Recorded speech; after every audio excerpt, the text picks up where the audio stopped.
Today, I'm answering your questions about life in the Dominican Republic. I'll answer if it's better to rent or buy, where the best schools are, where not to invest, and even the #1 beach in the entire country. I got some good stuff today for you. Let's roll. JLink01 asks, is it better to buy in Dominican Republic or rent if you are planning to move there? Here's when it's better to rent. If you know the Dominican, but you don't know exactly where you might want to live just yet, I would rent. We rented for the first 2 months at an Airbnb in Cana. While we explored the area, we learned Cana wasn't where we wanted to live, and we moved to another neighborhood. Now, we rented as well here only because we didn't plan to stay here long term.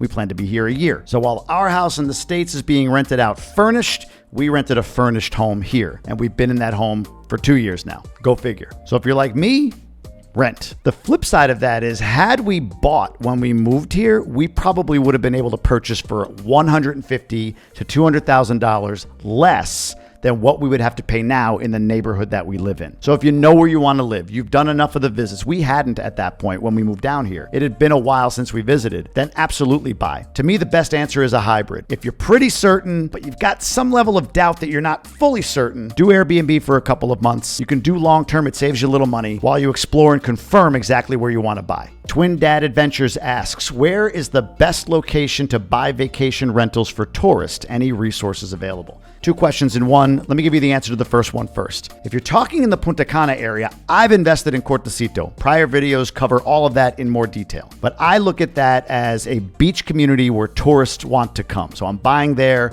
to rent out to people, and it's somewhat affordable still to be close to the beach. If you want to get outside of Punta Cana, I would look at Cabarete, I would look at Sosua, and I would look at Las Terrenas. Las Terrenas is going to be the most expensive of those 3, so buyer beware. It's like Punta Cana prices in Las Terrenas already. But for my money, those are the spots. As far as resources, no, not that you're thinking anyway. There's no online database, multi-listing service, anything like that that is going to display all of this for you and show you all the listings that are out there. Agents here work in exclusive listings. So if there's 100 agents, they each have exclusive listings that they are going to share with you when you contact them. Within that 100 agents, there are a select few who know the whole market. Even though they have their exclusive listings, they know how to go out, meet other agents, network, and they're aware of everything that's going on in the market. So the best resource available is a great agent, not your friend's aunt or whatever who does a little bit of real estate.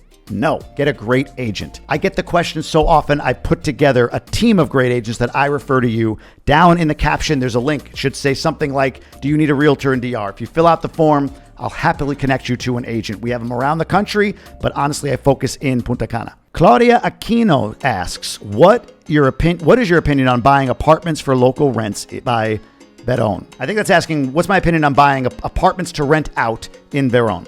Don't. That's my opinion. I think that Verón is a great spot for your workers. People that work at resorts and hotels, they all live in Verón. But for my money, yeah, you'll spend very little to acquire there, but the rents there are like $100 a month, $150 a month. While maintenance isn't terrible, it does cost. And just like anywhere in the United States, if you buy in a lower income neighborhood, it's going to come with the types of issues that happen in lower income neighborhoods. So to me, to buy in Verón is really attractive because of just how cheap it is. Just like buying on the south side of Chicago is really attractive because of how cheap it is. The difference, to be honest with you, is you're going to deal with more crime in Chicago.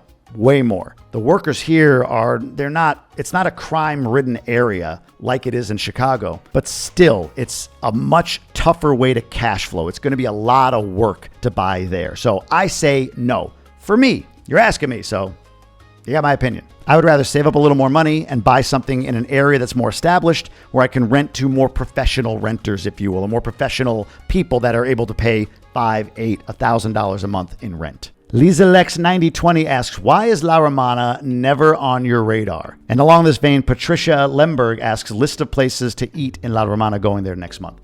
Here's my thing. La Romana pretty much has Playa Nueva de Romana, Casa de Campo, and Bayaibe. All very nice. La Romana itself, though, not that nice. Not in my opinion. The beaches in that area are also more gritty, more shelly, if that makes any sense, if that's a word, shelly, I guess. And really the best benefit to me of La Romana, and it's just not my spot, is that it's kind of close to Santo Domingo and kind of close to Punta Cana. So I don't know. I would rather just live in one of those places than live in between and have access to both. There's some great schools in La Romana. There's some great places there. My wife worked there for a year after college teaching English at school there. And look, Casa de Campo is one of the premier places in the Caribbean. So there's plenty of nice spots, but the city, not so great. As far as a list of places to eat, I don't have a list. I got one spot that I really love there and I always stop at, and it's called Shish Kebab. Get their empanadas, get their kipes. Thank me on a future video. By the way, if this is helpful, getting all this information, I would love for you to subscribe. Or don't. You don't have to. But I would like for you to. It just helps me grow the channel. And if you're also able to hit that like button, just tap it real quick. Just tap it. It helps this video get more reach and therefore hopefully affect other people. I really enjoy doing this, so I appreciate the support. Dale Sawyer Jr. says, I'm thinking about purchasing in Macau. Your thoughts? Do you review on YouTube? I have not reviewed Macau on YouTube. I love Macau. I think it's a great area. It's up and coming. Beach is beautiful. There's tons there. One of the realtors that I work with has an exclusive listing. I believe one bedrooms are like $85,000 pre-construction. So again, if that's something you're interested in, go down to the link, click on it, put that in the comments, Macau 85,000, and I'll send you to her for sure. But Macau to me is a future place to invest. Obviously the prices are fairly cheap. 85,000 is not going to get you beachfront. Nothing in this area, nothing in the country is going to get you beachfront for at least probably 150 to 200,000. And that's like a studio maybe. But Macau has a lot of potential and it's in the path of progress. It's part of where the growth is going. So I give it a thumbs up. This is a big one. Roxana Espada says, would you suggest to buy a car or to ship your own from the US? Listen to me. Listen to me. Buy a car here. Now look, there is a lot of ways that you can save money on the taxes and shipping and all of that. If you are a Dominican citizen, you get a one-time exemption of it's up to 40% of taxes on the value of the car that you're shipping. And people have done it successfully. There are shipping companies. It happens all the time. Don't get me wrong. But if you're just looking to acquire a car, I've heard more horror stories about the process of getting the car here and through customs than I have great stories. There are stories where it works out fine, but the percentage is pretty large that customs doesn't want to release it. They're going to start fining you. Somebody didn't communicate with somebody else to tell them about this, that, or the other. Registration can't take place. The warranty is voided. All these things that can't happen or don't happen right when you ship a car. I hear it all the time. So to me, it's not worth it. Sell the car, take the money, buy here. Might you spend more to buy here? Probably. Cars here are, in general, more expensive than they are in the States. Blows people's minds? Just is. But you will save yourself tons of brain damage for whatever the additional cost is. It is well worth it.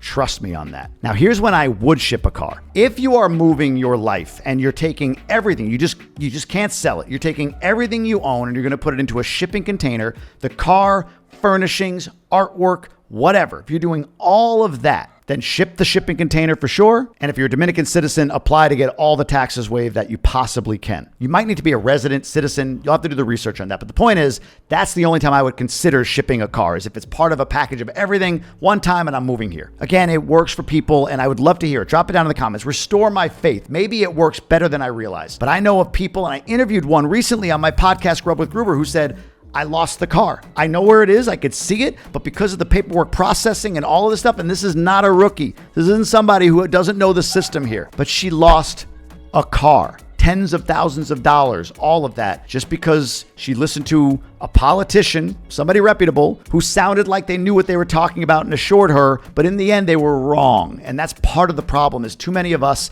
listen to family members who we trust, and of course we do, or friends, or politicians, or police officers. Oh, they know.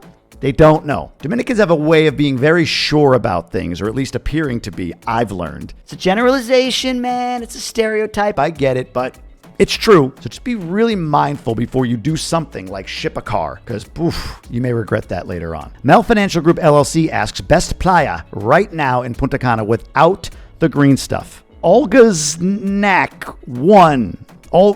Sorry, Olga, whoever that is. Best beach by Punta Cana. And Borenio asks, what's your favorite beach paradise in the whole DR? Number 1.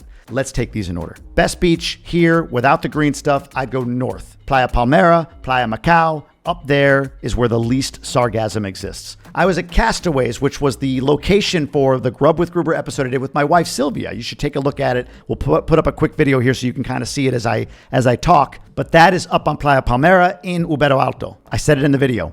No sarcasm. By the way, OVASQ3225 asks, did they charge you to get into Castaways? The answer is no. You get a wristband for free, and then you just drive over to Castaways where you buy your food and drink. Now I'm going to detour, and then I'll come back to the beach question, I promise, but this is aligned with beaches. A lot of people say it's ridiculous that you have to pay money to go to a beach, and I guess I'll go with it. It just is though, and you don't need to pay the money to go to the beach. All you're doing is advancing the payment to the restaurant. Let me explain. If you go to Playa Blanca inside of Punta Cana resorts, if you go to Playa Juanillo inside of Cap Cana, and there's a few others along the way, they're going to charge you a price per adult and a price per kid. Might be like $50 an adult, $25 a kid. Oh my God, family of four is $150. Yes, but one thing, we never pay for the kids.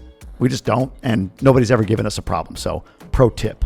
But second, let's say that's the case. If I'm going to the beach all day, I'm going to order some drinks. I'm going to order some food. I'm going to spend some time, get some nachos, grab a burger. My kids are going to eat something. By the end of it all, I'm going to spend $150. The $150 that you spend at the guard shack is credit at the restaurant. So it's not as if the beach itself has a fee to enter unless you just don't plan to eat. So I would say align your interests. Hey, let's go to the beach for the day. Let's grab some food and drink. We'll make a day of it. Again, a lot of people fight this.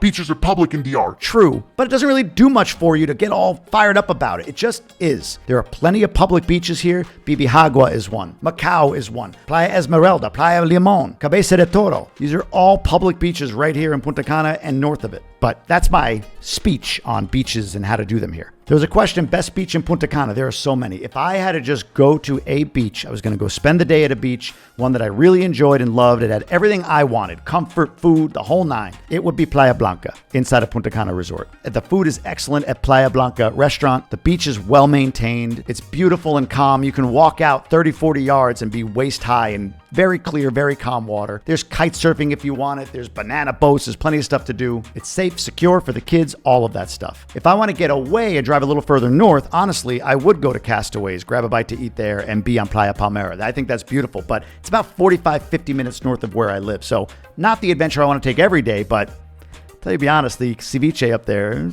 might be worth the drive. Now, number one beach in the paradise of the Dominican Republic. Oh my goodness gracious. Yeah, I'm going to get out of Punta Cana. I'll leave Punta Cana alone on this one. I'm going to go Playa Bonita in Las Terrenas. The beach, the waves, the water, the sand, the sunset, the whole nine. Like, holy crap, that is an amazing beach. So I'll go with that. But I'm going to give you a lesser known beach. And I don't even know the name of it, but it's not going to be hard to find it. It's out west, out by Monte Cristi. It's a town called Punta Rusia. You go there, whatever the beaches that we were on, somebody will say, you could drop it in the comments. I can't remember the name of it, but that beach, you want to talk about like calm, perfect water that you could walk out in. I'm going to flash up a photo or two of what it looked like so you can see the water, the beach, the sky, the whole nine, like non-edited. These are just snag a photo and this is what it looks like. That was a gem, a real gem. Playa Bonita is more well-known. Punta Rusia, not as well-known. Whew, beautiful places, both of them. Now, here come the Southerners, Bahia de las Águilas. Look, I have not been yet. It is like 11-7 hours away from here. I gotta go. I completely get it. It looks gorgeous and beautiful. My only issue is areas like Pedernales are not fully developed yet. It's hard to go there for me right now, that far. When we can get to Las Terrenas in 4 hours, I'm sure it's incredible, Bahia de las Águilas, but are you telling me that it's like double the drive time worth it over Playa Bonita or even Cabarete and Kite Beach or Punta Rusia? I don't know. I'll let you know when I go. Some of you still think it will be, though. I'll bet. They call me Lady K. Not me. This is this person. Don't call me Lady K. The gringo. El gringo. That's me. Anyway, Lady K, or so they call her. I'm moving back to DR with my 3 kids raised in the UK. Oh, welcome, governor. That's my best UK accent. I can't decide Cabarete or Punta Cana. Well, can't go wrong in either case. Here's sort of the principles of it. Punta Cana is going to be more developed, never lose electric. You have more of the big box options. You have more school options, and it is more expensive. You also have way easier access to Santo Domingo, which if you have kids, here's the medical process in Punta Cana. You go to Punta Cana doctors or another clinic. When they can't handle it, you go to Centro Medico Punta Cana or IMG or Hospiten. When they can't handle it, Santo Domingo. So it's an easy 2.5 hour drive on a highway. You're not going over hills and mountains and all that stuff. So there's a lot of benefit in those regards to Punta Cana. But again, you're going to pay for it. Cabarete, on the other hand, is beautiful. Beaches are incredible. You're protected from hurricanes there. Not that we really get that many, knock on wood, here in Punta Cana either, but still, it's protected from hurricanes. Great expat community. There's a school or two. Sosua has a really good private school up there. You're going to deal with the electricity outages up there more. You can get battery backups for your Wi-Fi and so on. There's less to do. There aren't as many options. You can go into Puerto Plata City. There's a little bit more there as far as stores and that sort of thing. But there are tons of great restaurants. It's beautiful. It's going to be less expensive there. So it's really a matter of what's important to you. The other thing to consider is in Punta Cana, you have access to 3 private hospitals. You have access to 7, 8, 9 bilingual private schools. The gyms are modern. So if you're looking for more of a UK standard of living, you're going to find that in Punta Cana, with the benefits of being able to leave the bubble, as we call it in Punta Cana, very easily and go out and see some other stuff. Cabarete, on the other hand, will be more of a shock to the system. It doesn't make it wrong or bad. We thought about Cabarete as the other option when we moved here, but we decided, for my sake, the airport, which I didn't even think of that. The airport's another big one. The airport here in Punta Cana has like 2,000 flights a month. In Puerto Plata, it's like 200 flights a month. I might be off on that, but the point is there's way more flights in Punta Cana. And for me, that was important. So it's like, if you need access to the modern amenities, if you need structured electric that's not going to go out, and you have the budget, Punta Cana. If you're looking for more of that beach lifestyle and you don't have the budget, but you're okay with fewer and fewer options, Cabarete. Not one is right, not one is wrong. Those are just the realities of both. Truth Blend says, best resort, kid-friendly, on a budget with good restaurants. I would say Grand Palladium, Barcelona. Those are the two that are kid-friendly, big, multiple resorts within the resort, decent budget, nice beaches. I'll go with those two. Nuno Tex 1975 asks, how do you deal with the Dominicans? I don't know. There's not a smiley face in there. So I don't know if it's like this person just doesn't like Dominicans.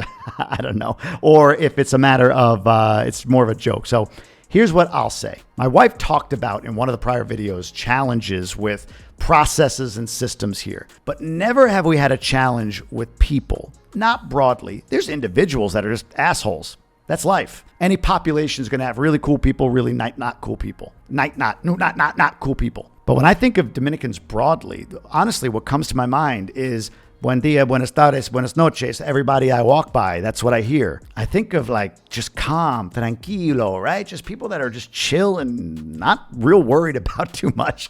I think about, being late. That can be annoying sometimes, but honestly, it's a bit endearing at times as well, meaning like, whatever. It's just sort of a reminder, like life isn't that important. This stuff isn't that important. Just 20 minutes late, an hour late, 7 hours late, whatever it is what it is. You learn to let go a little bit. I just think of people that are hyper-connected, based in like a Christian value. I don't care about the faith or the religion, but like that value of like, hey, there's something bigger than us, and I want to make sure that I live life the right way. I do right by others. I'm in service to others. I take care of my elderly neighbor, my mother, my father, whatever it might be. I don't know. So how do I deal with the Dominicans? I simply admire them.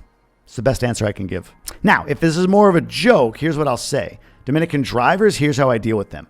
I became one. I'm an asshole driver on the road. You don't want to see me in my Volkswagen tilt around. You're going to be like, friggin' Dominican drivers. That's this guy now. So when you can't beat him, you just join him, baby. Hope that answers it, Nuno Tex. Felicia Gina asks, how can a U.S. citizen get residency in DR? Been living here for 2 years. And Brea E asks, if you buy a house in Punta Cana, doesn't that automatically give you citizenship in DR? That's what I hear. So for the person that's lived here 2 years, I believe residency requirement is only 6 months. So if you're here 6 months, you can apply for residency. So go to the local Dominican embassy and or talk to a lawyer, an immigration lawyer, and for sure, you should be well qualified to get residency here. As far as buying a house in Punta Cana, no, not automatically. I believe it's $200,000 if you buy an investment property at $200,000 or more. It might be $250,000, check it, but there's a certain dollar threshold. It's at least $200,000. If you buy a property at that rate, then yes, you can apply for residency and eventually citizenship by investing in DR at the rate of $200K or more. Amberlynn Batenza says, recommend hiring a lawyer when purchasing a property in DR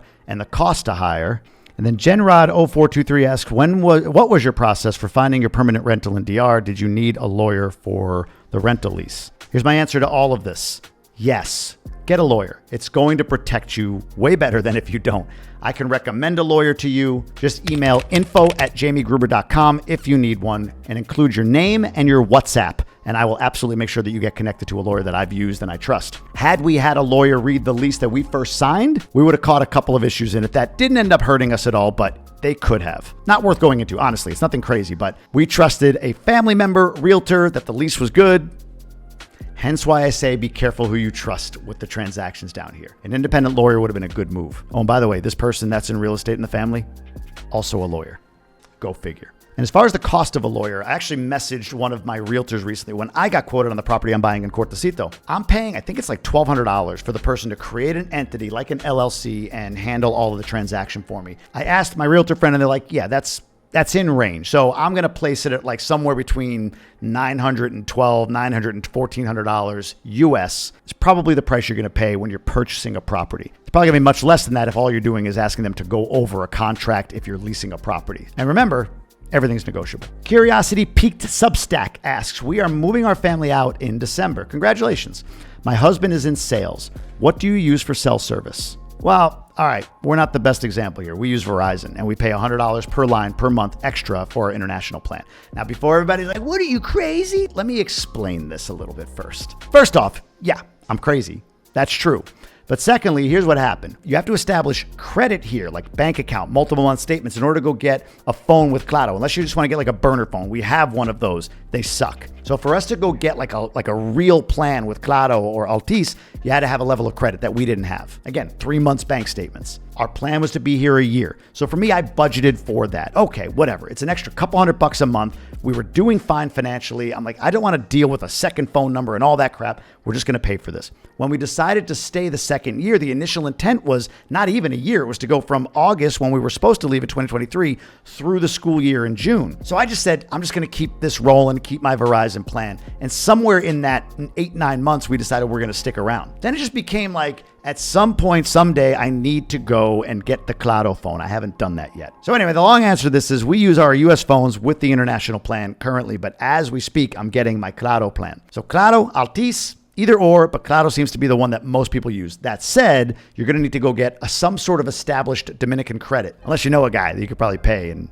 whatever. But for Claro, you're probably going to have to play by the rules and have 3 months bank statements in order for you to get the plan. Now, again, some of you might have had a different experience, and I will not be surprised by that because depending on who you talk to at the place that day, who knows? In fact, when we went to Claro recently, the kid behind the counter, I said to my wife, like, just don't talk to him. You could just see it. Like, we went up and my wife clearly said, I even understood it. We're here to purchase a plan. And he's like, what? Like, you're in Claro. We came to you. We didn't walk up to you on the street. You're sitting behind a desk. We actually took a number about new plan. And when we said we're going to get you a plan, he did not hear us. He was just like, new plan? Like, what do you mean? Like, huh? Like, this kid's a dick. Let's go to another person, please. Please. So you're going to have that person. Then you're going to have, I remember before I said, like, any population's got great people and not so great people. This guy was a not so great person. At least that day wasn't a good day for him. But anyway, that's the deal. Just Living 0.23 asks, best school for 5-year-old boy in Punta Cana. And Iron Eater 11 asks, any advice for areas with great schools? Yes to both. I got you. Right here, tap that video. It is going to go through all the schools here in Punta Cana in detail, so you have that information for you. Hope this helped everybody. Drop a comment, let me know what was most helpful, and I'll see you on a future video.